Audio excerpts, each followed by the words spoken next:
तो हेलो दोस्तों, नमस्कार, प्रणाम, जय हिंद। तो आज हम लोग क्लास 12 हिंदी के मोस्ट इम्पॉर्टेंट एमसीक्यू 50 लेकर आए हैं, जो आपके एग्जाम के पॉइंट ऑफ व्यू से बहुत ही इम्पोर्टेंट है। तो आपके सामने पहला क्वेश्चन है, नमक पाठ के लेखक कौन है? जो नमक पाठ के लेखक आपके मुंशी प्रेमचंद जी हैं। नमक पाठ के लेखक मुंशी प्रेमचंद जी हैं। ये 2 नंबर क्वेश्चन है, नमक कहानी का केंद्रीय भाव है। नमक कहानी का केंद्रीय भाव है सामाजिक अन्याय। जो नमक कहानी का केंद्रीय भाव है वो सामाजिक अन्याय है। ठीक। 3 नंबर क्वेश्चन है, संस्कृत है क्या किस विधा में है? जो संस्कृत है क्या वो निबंध है। संस्कृत है क्या वो एक प्रकार का निबंध है। संस्कृत है क्या वो एक प्रकार का निबंध है। चार्ली चैपलिन यामा और हम के लेखक हैं। चार्ली चैपलिन यामा और हम के लेखक हैं वो नंद किशोर नवल हैं। वो नंद किशोर नवल है। इनके लेखक नंद किशोर नवल है। यह है, बिस्कोहर की माटी किस विधा में है? जो बिस्कोहर की माटी किस विधा में है? बिस्कोहर की माटी किस विधा? वो स्मरण संस्मरण विधा में है। वो संस्मरण है।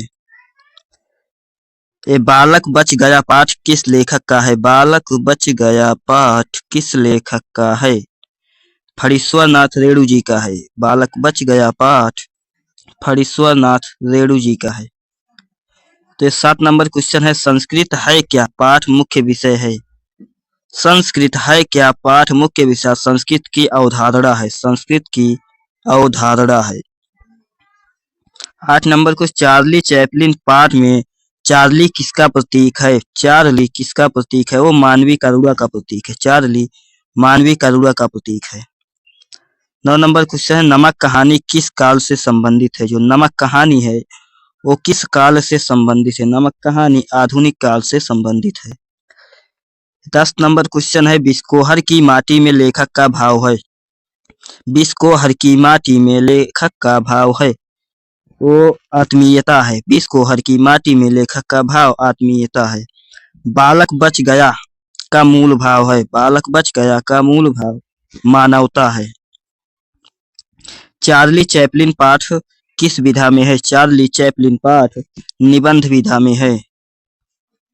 संस्कृत है क्या में संस्कृत को क्या कहा गया है?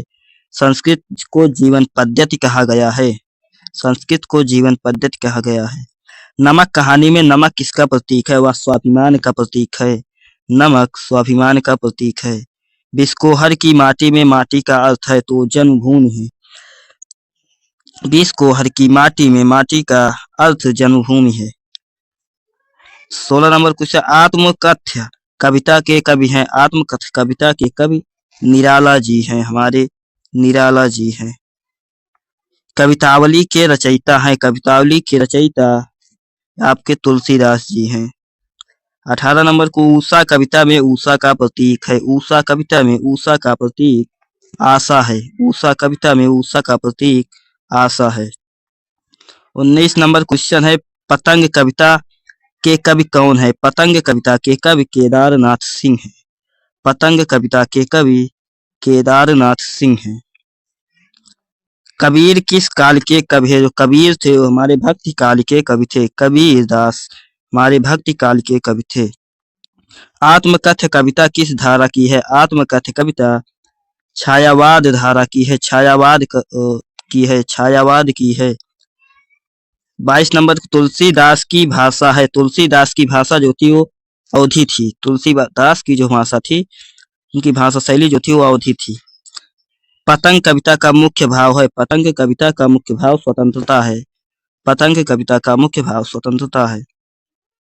निराला किस आंदोलन से जुड़े थे? निराला वो छायावादी आंदोलन से जुड़े थे। छायावाद से जुड़े थे। 25 न, ऊषा कविता में प्रयुक्त अलंकार और रूपक अलंकार है। ऊषा कविता में प्रयुक्त अलंकार रूपक अलंकार है। कबीर की भाषा क्या कहलाती है? कबीर की भाषा साधुकड़ी कहलाती है। साधुकड़ी कहलाती है। आत्मकथ्य कविता का विषय है आत्मसंघर्ष। आत्मकथ्य कविता का विषय जो है आत्मसंघर्ष है। कवितावली किस ग्रंथ से ली गई है? कवितावली वो कवितावली से ली गई है। केदारनाथ सिंह किस धारा के कवि थे? वो नई कविता धारा के कवि थे। पतंग कविता में पतंग किसका प्रतीक है? तो पतंग स्वतंत्र आत्मा का प्रतीक है। इसका क्वेश्चन पिछले आप लोग देख चुके होंगे, उसमें दिखाया गया है पतंग कविता किसका प्रतीक है? वो स्वतंत्रता का प्रतीक होता है। आषाढ़ का एक दिन के लेखक है। आषाढ़ का एक दिन के लेखक मोहन राकेश जी हैं। नाटक का नायक कौन है? नाटक का नायक कालिदास जी हैं। मल्लिका का चरित्र प्रतीक है। मल्लिका का चरित्र प्रतीक त्याग है। 34 नंबर, आषाढ़ का एक दिन किस विधा का है? आषाढ़ का एक दिन वो नाटक विधा का है। आषाढ़ का एक दिन वो नाटक विधा का है। राम ने रावण को मारा में कारक है। राम ने रावण को मारा उसमें कर्त कारक है। विद्यालय में समास है वो तत्पुरुष समास है। विद्यालय में जो समास है वो तत्पुरुष समास है। ये व्याकरण वाले क्वेश्चन आने लगे हैं अब इसमें। ये 37 नंबर क्वेश्चन है, ये भी व्याकरण से लिया गया है। सुंदरता शब्द में प्रत्यय है। सुंदरता शब्द में प्रत्यय जो है आपका ता है। नील कमल का समास है। नील कमल का समास है वो कर्मधारय समास है। जो पढ़ता है वही बढ़ता है अलंकार है। जो पढ़ता है वही बढ़ता है अनुप्रास अलंकार है। छायावाद के 4 स्तंभों में कौन नहीं है? छायावाद के 4 स्तंभों में दिनकर जी नहीं हैं। दिनकर किस धारा के कवि थे? जो दिनकर जी है हमारे प्रगतिवाद धारा के कवि थे। रामायण किस भाषा में है? जो आपका रामायण है वो अवधी भाषा में लिया गया है। करुणा शब्द का विलोम है। करुणा शब्द का विलोम क्रूरता है। करुणा शब्द का विलोम क्रूरता है। सुंदर का भाववाचक संज्ञा रूप है सुंदरता। सुंदर का भाववाचक संज्ञा रूप सुंदरता है। मुझे पुस्तक चाहिए वाक्य का भेद है। मुझे पुस्तक चाहिए विधानवाचक वाक्य का भेद है। राम और श्याम में समास है। राम और श्याम में द्वंद्व समास है जिसमें दो लोगों को जोड़ने का काम किया जाता है, इसे द्वंद्व समास कहा जाता है। 47 नंबर क्वेश्चन है, देशभक्ति में समास है। देशभक्ति में हमारा तत्पुरुष समास है। 28 और 48 नंबर क्वेश्चन है, जो कभी ना मरे के शब्द हैं। जो कभी ना मरे उन्हें कहते हैं अमर। जो कभी नहीं मरता वो अमर हो जाता है। जो कभी नहीं मरता वो अमर हो जाता है।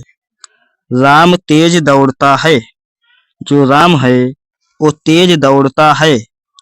इस क्रिया में विशेषण है, इसमें किसकी विशेषता बतलाई जा रही है? वो राम है वो तेज दौड़ता है। क्या करता है? तेज दौड़ता है। तेज तो आपका विशेषण हो जाएगा। ये 50 नंबर क्वेश्चन है, ज्ञान का पर्यायवाची है। जो ज्ञान का पर्यायवाची है ये तो सबको पता होना चाहिए, विद्या होती है। ज्ञान का पर्यायवाची विद्या होती है। अगर वीडियो आप लोगों को अच्छा लगे तो आप लाइक करें, सब्सक्राइब करें और हमारे चैनल में बने रहिए। अगर आपको इसका पीडीएफ चाहिए तो टेलीग्राम चैनल पर SKYT कोचिंग के नाम से टेलीग्राम चैनल है, उस पर आप लोग क्लिक करें और जाकर ज्वाइन हो जाए। वहां पर आपको ये सभी पीडीएफ मिल जाएंगे। ठीक, SKYT कोचिंग के नाम से टेलीग्राम चैनल है। SKYT कोचिंग के नाम से टेलीग्राम चैनल है।